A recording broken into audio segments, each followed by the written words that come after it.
नमस्कार दोस्तों, आज के इस क्वेश्चन सीरीज में हम डिस्कस करने वाले हैं नीट 2022 के क्वेश्चंस पेपर को, जिसके इंटरनली हम अपना पार्ट नंबर 8 कंटिन्यू करने वाले हैं। ठीक है, बेसिकली ये जितना भी क्वेश्चंस हम यहाँ पे कराते हैं वो काफ़ी ज़्यादा इंपॉर्टेंट होता है और आपके नीट 2025 के एग्ज़ाम के लिए तो काफ़ी ज़्यादा ही इंपॉर्टेंट होता है। ठीक है, तो आज के इस वीडियो में हम डिस्कस करने वाले हैं 171 से लेकर के 180 तक के सारे क्वेश्चंस को। ठीक है, जैसा कि फर्स्ट यहाँ पे क्वेश्चंस कहा जा रहा है, select the incorrect statement with reference to म्यूसिस माइटोसिस। ठीक है, तो माइटोसिस के रेफरेंस में आपको इनकरेक्ट स्टेटमेंट को चूज करना है। ठीक है, तो basically all the chromosomes lie at the equator at metaphase, बिल्कुल सही बात है। ठीक है, उसके बाद spindle fibre attach to kinetochore of the chromosome, ये काइनेटोकोर होना चाहिए था, मतलब spindle fibre attach to the centromere कहा जा रहा है।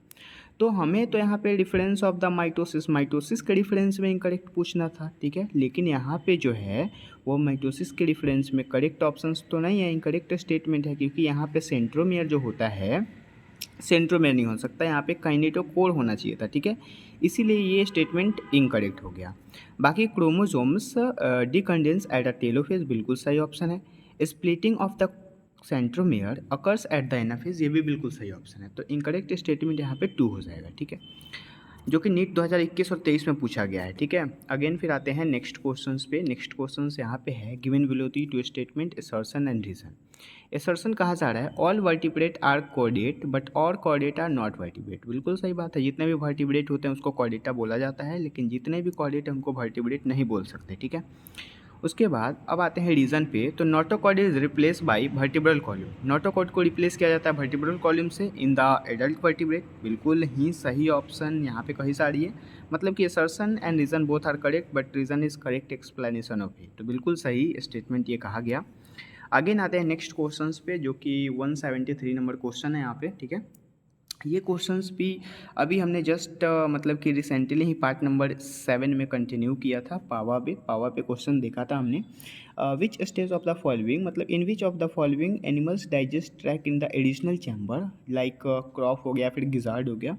तो इसके लिए आपको पावा या फिर बर्ड का ये स्पेसिस है, उसके बाद आप देख सकते हैं, मतलब कि this is the right answers. Again फिर नेक्स्ट क्वेश्चंस की बात करें तो नेक्स्ट क्वेश्चंस यहाँ पे है विच of the following is not a connective tissue, मतलब इनमें से कौन कनेक्टिव टिश्यू नहीं है। ठीक है, तो ब्लड एक कनेक्टिव टिश्यू है, एडिपोस टिश्यू एक कनेक्टिव टिश्यू है, कार्टिलेज एक कनेक्टिव टिश्यू है, लेकिन न्यूरोगिलिया एक कनेक्टिव टिश्यू नहीं है, ये एक लूज टिश्यू है। ठीक है, this is not a connective tissue.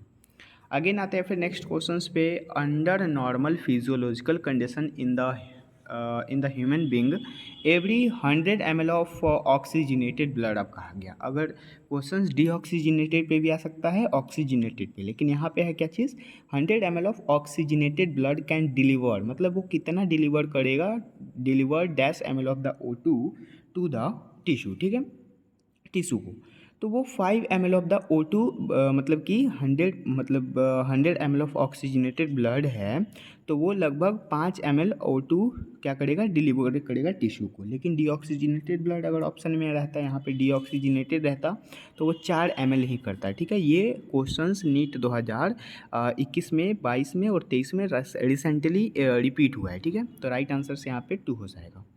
Again फिर नेक्स्ट क्वेश्चंस की बात करें, in an E. coli strain, I gene get mutated and its protect cannot be bind in the inducer molecule if growth medium is provided with lactose, what will be the outcome। ठीक है, तो यहाँ पे Z Y and alpha gene will not be the translated, this is the right answers. ठीक है, again फिर आते हैं नेक्स्ट क्वेश्चंस पे।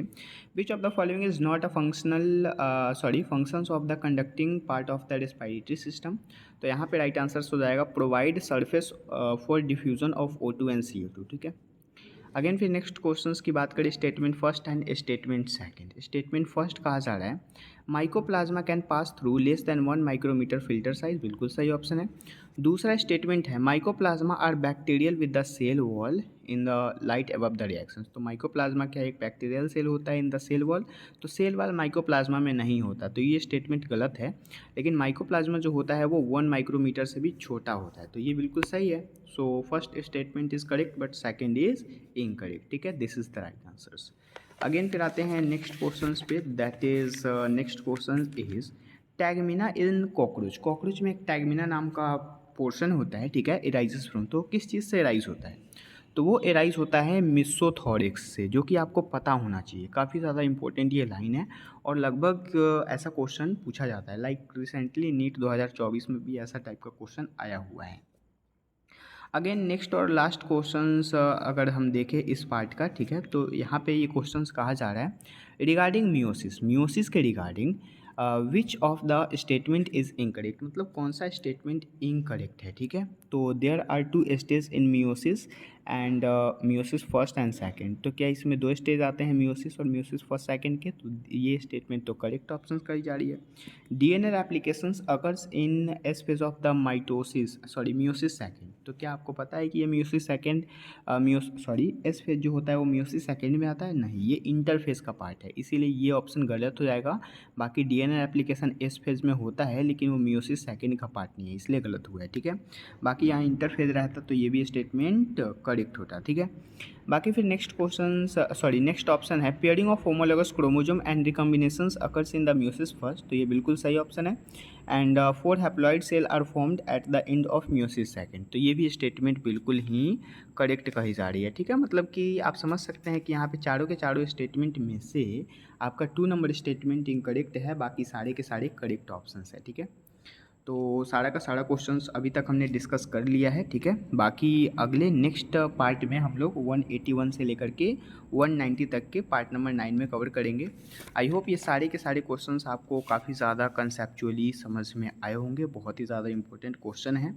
और समझ सकते हैं कि बायोलॉजी के जितने भी क्वेश्चंस होते हैं वो रिसेंटली अगर आप 3 से 4-5 सालों के अगर लगातार के वीडियोज़ मतलब कि जो भी क्वेश्चंस है वो कर लेते हैं तो आपका मतलब समझ सकते हैं कि काफ़ी ज़्यादा क्वेश्चंस आपके एग्ज़ामों में रिपीट होगा, ठीक है। तो इस वीडियोस के इंटरनली हम इस चैनल के माध्यम से आपको रिसेंटली सारा क्वेश्चंस कराने वाले हैं, ठीक है। तो मिलता है फिर अगले वीडियोस में, तब तक के लिए थैंक यू।